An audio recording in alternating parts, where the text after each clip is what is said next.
పాలమూరు ప్రగతి కాంగ్రెస్తోనే సాధ్యమన్నారు ఆ party Mahabub Nagar MP అభ్యర్థి వంశీచంద్రెడ్డి. పాలమూరు రంగారెడ్డి ప్రాజెక్టుకు జాతీయ హోదా తీసుకువస్తానన్నారు.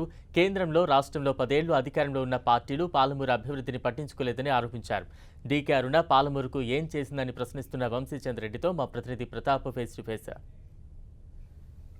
పార్లమెంట్ ఎన్నికల సమరానికి మరికొద్ది రోజులు మాత్రమే మిగిలింది. ముఖ్యంగా తెలంగాణలోని అన్ని 17 పార్లమెంటు స్థానాలు ఒకేతైతే మహబూబ్నగర్ పార్లమెంట్ స్థానం అనేది చాలా ప్రత్యేకమని చెప్పుకోవచ్చు. సీఎం రేవంత్ రెడ్డి ప్రాతినిధ్యం వహించే నియోజకవర్గం కూడా మహబూబ్నగర్ పార్లమెంట్ కిందికి వస్తుంది. మహబూబ్నగర్ పార్లమెంట్కి సంబంధించి నుంచి వంశీచంద్రెడ్డి పోటీ చేస్తున్నారు. వంశీచంద్రెడ్డి మనతో ఉన్నారు, వారితో మనం మాట్లాడదాం.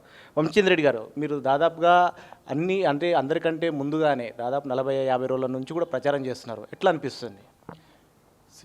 మహబూబ్ నగర్ లోక్సభ నియోజకవర్గంలో ప్రజలందరూ కూడా ఎక్కడికి వెళ్ళినా, ఏ ఊరికి వెళ్ళినా, ఏ తండకి వెళ్ళినా, ఏ పల్లెకి వెళ్ళినా, ఏ దళితవాడకి వెళ్ళినా అందరూ కూడా కాంగ్రెస్ పార్టీకి అండగా ఉన్నారు. ఇది ప్రత్యేకంగా రాష్ట్ర ముఖ్యమంత్రి రేవంత్ రెడ్డి గారి సొంత జిల్లా. ఈ జిల్లాని అన్ని విధాలుగా అభివృద్ధి పదంలో నడిపించుకునే అవకాశం ఈ జిల్లా ప్రజలకు దక్కింది. మీరు ఢిల్లీకి వారధి అంటూ ఒక నినాదం తీసుకున్నారు. ఎందుకు ఢిల్లీకి వారధి అనే నినాదం ఎందుకు తీసుకోవాల్సి వచ్చింది? ఎందుకు ఆ వారధి ఏంటి, ఆ లక్ష్యం ఏంటి? ఇప్పుడు రాష్ట్ర ముఖ్యమంత్రిగా రేవంత్ రెడ్డి గారు ఉన్నారు. రాష్ట్ర ముఖ్యమంత్రి మహబూబ్ నగర్ జిల్లాకు సంబంధించిన వ్యక్తి ఉన్నారు. రేవంత్ రెడ్డి గారు రాష్ట్ర సారథి, వంశీచంద్ రెడ్డి ఢిల్లీకి వారధి అనే నినాదం తీసుకోవడం జరిగింది. ఢిల్లీకి సంబంధించినటువంటి అన్ని పనులు ముఖ్యమంత్రి గారి తరపున చక్కబెట్టడానికి ఎంపీగా నన్ను గెలిపిస్తే నాకు అవకాశం వస్తుంది. అలానే ముఖ్యంగా పాలమూరుకి కావాల్సింది పాలమూరు రంగారెడ్డి ఎత్తిపోతల పథకానికి జాతీయ హోదా కావాల్సినటువంటి నిధులు. ఎంపీగా నన్ను పాలమూరు ప్రజలు గెలిపిస్తే, మహబూబ్ నగర్ ప్రజలు గెలిపిస్తే నేను ఎంపీగా వాళ్ళ గొంతై పార్లమెంట్లో వినిపిస్తా. పాలమూరు రంగారెడ్డి ఎత్తిపోతల పథకానికి జాతీయ హోదా తీసుకొచ్చి కావాల్సిన నిధులు తీసుకొచ్చి ఆ ప్రాజెక్టు పూర్తి చేసే విధంగా కృషి చేసి ఈ ప్రాంతాన్ని సస్యశ్యామలం చేస్తా. ముఖ్యంగా పాలమూరు రంగారెడ్డి జాతీయ హోదాతో పాటు మీరు ఈ మహబూబ్నగర్ పార్లమెంట్ నియోజకవర్గం నుంచి అతిపెద్ద నేషనల్ హైవే ఉంది. ఈ నేషనల్ హైవేకి సంబంధించి ఇంకా పరిశ్రమలు, లాజిస్టిక్ పరిశ్రమలు కొన్ని చెప్తా ఉన్నారు. దీనికి సంబంధించి గతంలో కూడా అనేక బీఆర్ఎస్ కానీ గతంలో చాలామంది కూడా చెప్పారు, అవి నోచుకోలేదు. దీనికి సంబంధించి ప్రత్యేకమైన కార్యాచరణ ఎట్లా తీసుకుంటారు? వాస్తవానికి మహబూబ్ నగర్ జిల్లా అదృష్టం ఏంటంటే, ఇప్పుడు ముఖ్యమంత్రి గారు మన జిల్లా వ్యక్తి, తర్వాత ఈ లోక్సభ నియోజకవర్గం షాద్నగర్, జడ్చర్ల, దేవరకద్ర జాతీయ హైవే, తర్వాత మళ్ళీ మహబూబ్ నగర్, మక్తల్, నారాయణపేట, అంటే కంప్లీట్గా లోక్సభ నియోజకవర్గంలో జాతీయ రహదారులు ఉన్నాయి. కానీ ఈ యొక్క అవకాశాన్ని గతంలో ఉన్నటువంటి ఎంపీలు కానీ, రాష్ట్రంలో అధికారంలో ఉన్న పార్టీలు, కేంద్రంలో అధికారం ఉన్నటువంటి పార్టీలు కానీ, వాళ్ళ ప్రజాప్రతినిధులు, వాళ్ళ నాయకులు కానీ ఉపయోగించుకోలేకపోయినారు. ఎందుకంటే వాళ్లకు అంటే ఉన్నటువంటి వనరులను ఎట్లా ఉపయోగించుకోవాలనే ఆ సామర్థ్యమే లేనప్పుడు ఏం చేస్తారు? మీరు ఈ విధంగా చెప్తున్నారు. మీకు ప్రత్యర్థిగా ఉన్న డీకే అన్న గతంలో మీ పార్టీ నుంచి ఉన్నది. ఆమె ఈసారి ఖచ్చితంగా కేంద్రంలో వచ్చేది మళ్ళీ మోడీనే వస్తాడు, ఈసారి పాలమూరు రంగారెడ్డి జాతీయ హోదా కల్పించాలంటే బీజేపీ వల్లనే సాధ్యమవుతుందని చెప్తుంది. 10 ఏళ్ళు నరేంద్ర మోడీయే కదా ప్రధానమంత్రి ఉన్నది. అప్పుడు ఇక్కడ రాష్ట్ర ప్రభుత్వం ఇక్కడ రాష్ట్రంలో ఉన్న వాళ్ళు అడగలేదు, దానికి సంబంధించిన అనుమతులకు సంబంధించినవి ఏవి కూడా ప్రాసెస్ చేయలేదు కాబట్టి కాలేదు అని. ఇప్పుడు డీకే అరుణ గారు ఏం చెప్తున్నారంటే, అసలు జాతీయ హోదా అనేదే లేదని చెప్తున్నారు ఆమె స్పష్టంగా.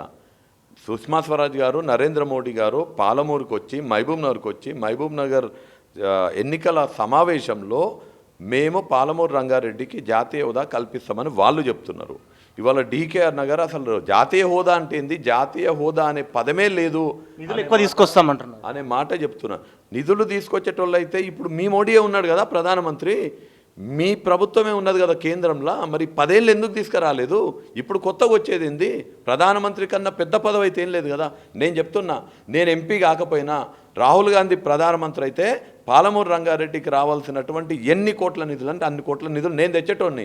జాతీయ హోదా నేను తెచ్చేటోని. నేను ఎంపీ కాకపోయినా రాహుల్ గాంధీ ప్రధానమంత్రి అయితే తెచ్చేటోడిని. అసెంబ్లీ ఎన్నికల సందర్భంగా కూడా ఇలాంటి హామీలు ఇచ్చారు, అమలుకు నోచుకుని హామీలు ఇచ్చారు. ఇప్పుడు ఏవి కూడా అమలు కావట్లేదు. ఆ 6 గ్యారంటీస్ అన్నారు, ఏవి కావట్లేదు. ఇప్పుడు ప్రచారాన్ని కూడా సేమ్ అవే విషయాలను కూడా జనంలోకి తీసుకెళ్తున్నారు. ఇప్పుడు పార్లమెంట్ ఎన్నికలు కూడా మరోసారి మోసం చేసే ప్రయత్నం చేస్తున్నారు వంశీ అని. ఎవరన్నారు ఈ మాటలు? డీకే అన్న చెప్తున్నారు. ఎవరన్నా కానీ వాళ్ళ రాజకీయ ఏమనాలే అజ్ఞానానికి నిదర్శనం ఇది. ఆర్టీసీ బస్సులలో ఫ్రీ ప్రయాణం జరుగుతున్నది, 10 లక్షల రూపాయల రాజీవ్ ఆరోగ్యశ్రీ పథకం అమలవుతున్నది. ఇందిరమ్మ ఇళ్ల పథకం రాముల వారి పాదాల దగ్గర భద్రాచలంలో ప్రారంభించినము. ప్రతి నియోజకవర్గానికి ప్రతి సంవత్సరం 3500 ఇల్లు బడ్జెట్లో కేటాయింపులు చేయడం జరిగింది. ఇంకోటి ఈ మహబూబ్నగర్ లోక్సభ ఎన్నికలకు వచ్చేసరికి లోకల్ నాన్ లోకల్ ఇష్యూ ఎందుకు వస్తుంది అంటే ఆమె కూడా పదే పదే నేను లోకల్ నాకు ఈ ప్రాంతం మీద అవగాహన ఉంది, నాన్ లోకల్ నుంచి వచ్చిన వాళ్ళకి ఈ ప్రాంతం మీద ఏం ప్రేమ ఉంటుంది అని చెప్పేసి. ఇవన్నీ నాకు అర్థం కాదు. ఈ ఈ ఈ బుద్ధి లేని తెలివిలేని మాటలు ఇవన్నీ. డీకేఆర్ నా గద్వాళ్ళ లోకల్ అవుతుందా, మహబూబ్నగర్ లోకల్ అవుతుందా? గద్వాళ్ళ పోటీ చేస్తేనేమో నేను గద్వాళ్ళ లోకల్, అక్కడ బయట నుంచి వచ్చిన వాళ్ళందరూ సరితమ్మ నాన్ లోకల్ అంటది. గద్వాళ్ళ పోటీ చేసినప్పుడు మొన్న శాసనసభ ఎలక్షన్ల గద్వాళ్ళ ఎలక్షన్ జరుగుతున్నప్పుడు సరితమ్మ నాన్ లోకల్ అని చెప్పిండ్రు. డీకేఆర్ నది గద్వాల, నడిగడ్డ నుంచి వచ్చి ఇక్కడ ఆమె నాన్ లోకల్ అవుతుంది. నేను గర్వంగా చెప్తాను, నేను పుట్టింది కల్వకుర్తి నియోజకవర్గం షేరి అప్పారెడ్డిపల్లి గ్రామము, నేను పాలమూరు బిడ్డని. ఇప్పుడు గతంలో మంత్రిగా ఉండి మొత్తం పాలమూరును సస్యశ్యామల చేసే విషయంలో నెట్టెంపాడు కానీ బీమా విషయంలో కానీ అన్నీ ముందుండి పనులు చేయించాను. ఇప్పుడు కూడా మిగిలిపోయిన పనులు పూర్తి కావాలంటే కేంద్రంలో అధికారంలో అంటే ఎంపీగా గెలిస్తే కనుక కేంద్రంతో కొట్లాడి మిగతా సమస్యలన్నీ కూడా పరిష్కరిస్తూ ఉంటాం. ఇది 2 రకాలుగా చెప్తాను నేను. దీనికి కరెక్ట్ ఎట్లా పోల్చొచ్చు అంటే, బండి కింద కుక్క పోతుంటుంది. కుక్క బండి కింద ఎందుకు ఉంటుంది? బండి నీడ కోసమని బండి కింద కుక్క పోతుంటుంది. కానీ కుక్క అనుకుంటుందంట బండిని నేనే మోస్తున్నాను అనుకుంటుందంట. అట్లుంది ఈ వ్యవహారం. Okay right. ఇది మొత్తం మీద వంశీచంద్రెడ్డి చెప్తుంది పాలమూరులో ప్రతి ఎకరాకు నీళ్ళు ఇవ్వాలంటే కనుక ఖచ్చితంగా కాంగ్రెస్ జెండా ఎగరాలని చెప్పేసి ఒక కొత్త నినాదం తీసుకుంది. మరోవైపు ఇక్కడ ఎంపీ నుంచి గెలిచి ఢిల్లీకి వారధిగా ఉంటానంటూ కూడా వంశీచంద్రెడ్డి ధీమా వ్యక్తం చేస్తున్నారు. కెమెరా రవీందర్తో ప్రతాప్, 10 టీవీ, మహబూబ్నగర్ నుంచి.